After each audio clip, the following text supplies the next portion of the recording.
The hallway of the Peterson household was not grand or decorated with marble, but it was the heart of the home.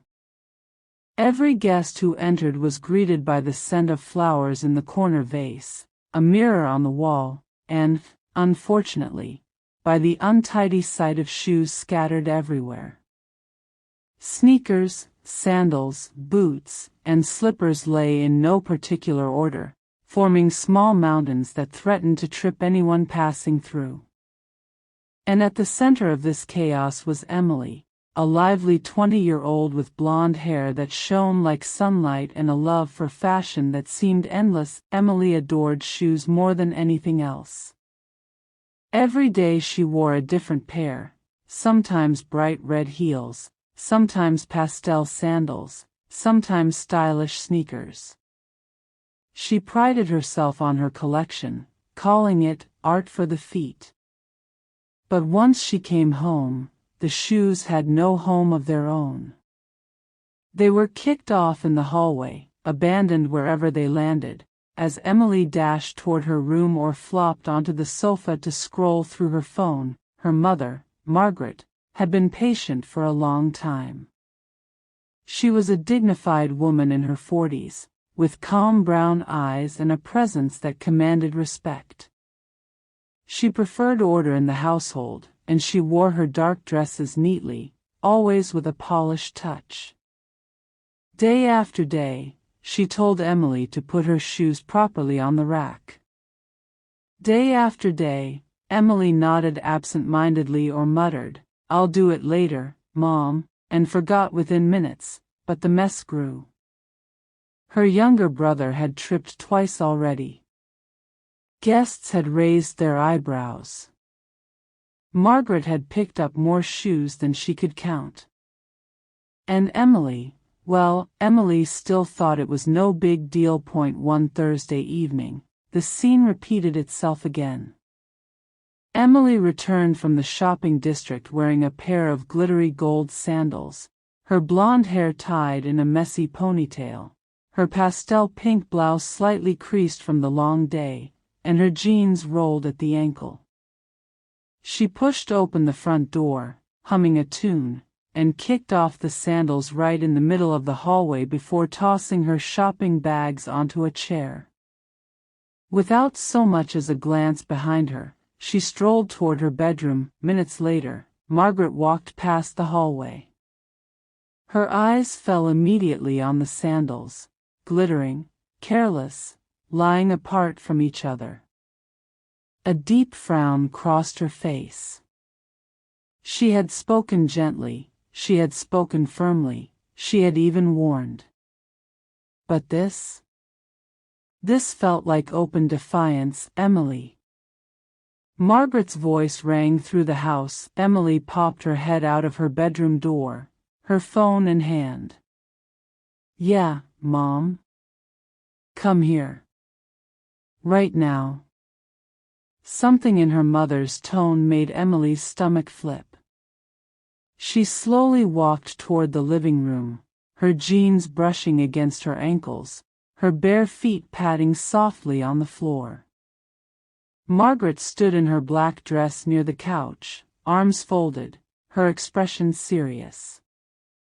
"Look behind you," her mother said, pointing at the sandals lying in the hallway. Emily glanced back and shrugged. "Oh, those. I was gonna put them away later." "Later?" Margaret repeated, her voice tight. "You've been saying later 4 weeks. Do you see what the hallway looks like? Shoes everywhere. Anyone can trip. I've told you again and again." Emily rolled her eyes slightly, shifting her phone from one hand to another. "It's not like the world will end because of a few shoes, Mom. Chill." That single word, *chill*, was the last straw. Margaret stepped closer, her eyes flashing with disappointment. "Emily Jane Peterson, enough is enough. You are 20 years old. Old enough to know better. And since you refuse to listen, you're going to learn. Emily blinked, suddenly sensing where this was going. Wait, what do you mean? She asked cautiously. Her mother turned toward the cabinet and pulled out the flat wooden paddle that had been used years ago when Emily and her brother were younger. Emily's eyes widened in disbelief. Mom, you're not serious, she said, half laughing nervously, half panicked. Oh, I am very serious, Margaret replied calmly. Since talking hasn't worked, maybe this will. Emily stepped back a little, her face flushing. I'm not a kid anymore. You can't just. Responsibility has nothing to do with age, Emily, her mother interrupted sharply. It has to do with respect. Respect for the home, for the family, for the effort others make to live in an orderly space. And right now, you've shown none. Emily's protests died on her lips. Margaret pointed firmly to the couch. Hands on the couch. Now. For a moment, Emily hesitated, her pride battling with the sternness in her mother's eyes. But finally, she moved toward the couch, her blonde ponytail swishing behind her, and placed her hands on the cushions, her jeans stretching slightly as she bent forward. Her heart raced. She had never imagined herself in this position at 20 years old. Margaret stood behind her, the paddle in hand. This isn't about punishing you like a child. This is about making you understand that your actions affect everyone else in this house. And when you ignore, there are consequences. Before Emily could reply, the first sharp swat landed across her backside. She gasped, her body jerking, the sting surprising her more than she expected. Mom, she squeaked. Another firm smack followed, echoing in the quiet living room. Emily's face turned crimson, both from the sting and from the sheer humiliation. She wriggled slightly, her jeans doing little to soften the impact. Margaret continued, delivering a steady rhythm of swats, each one accompanied by a stern reminder. Shoes, go, on, the, rack. Emily squirmed, clutching the couch cushions tightly. Okay, okay. I get it. I'll do it, she cried out, her voice trembling. Finally, Margaret delivered one last firm swat before lowering the paddle. She let out a steady breath, her expression softening slightly. Stand up. Emily straightened quickly, her cheeks flushed red, both on her face and elsewhere. She rubbed her backside with her palm, biting her lip, not daring to meet her mother's eyes. Margaret placed the paddle aside and looked directly at her daughter. I didn't do this to embarrass you, Emily. I did this because I love you. I want you to grow up with discipline, not carelessness. Shoes scattered in the hallway may seem small, but it shows how little you respect the effort of others. That has to change. Emily's eyes stung with tears, though she tried to blink them away.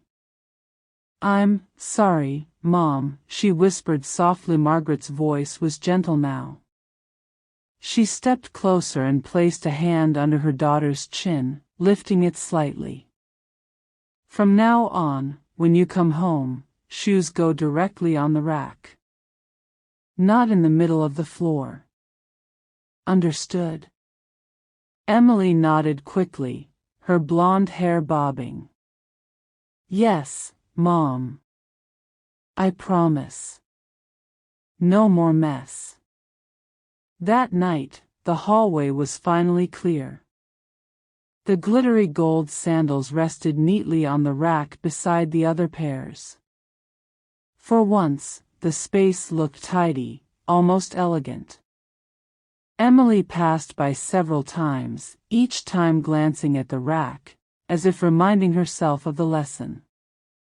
The sting had faded, but the memory of her mother's paddle, and her firm words, lingered stronger than ever. The next morning, Emily got dressed in her light summer flats, her blonde ponytail brushed neat, her pastel blouse tucked in. Before leaving the house, she glanced at her shoes once again. When she returned home in the evening, she bent down immediately, slipping them neatly into place on the rack. Her mother, watching from the living room in her black dress, allowed a small, approving smile to cross her face. No words were needed.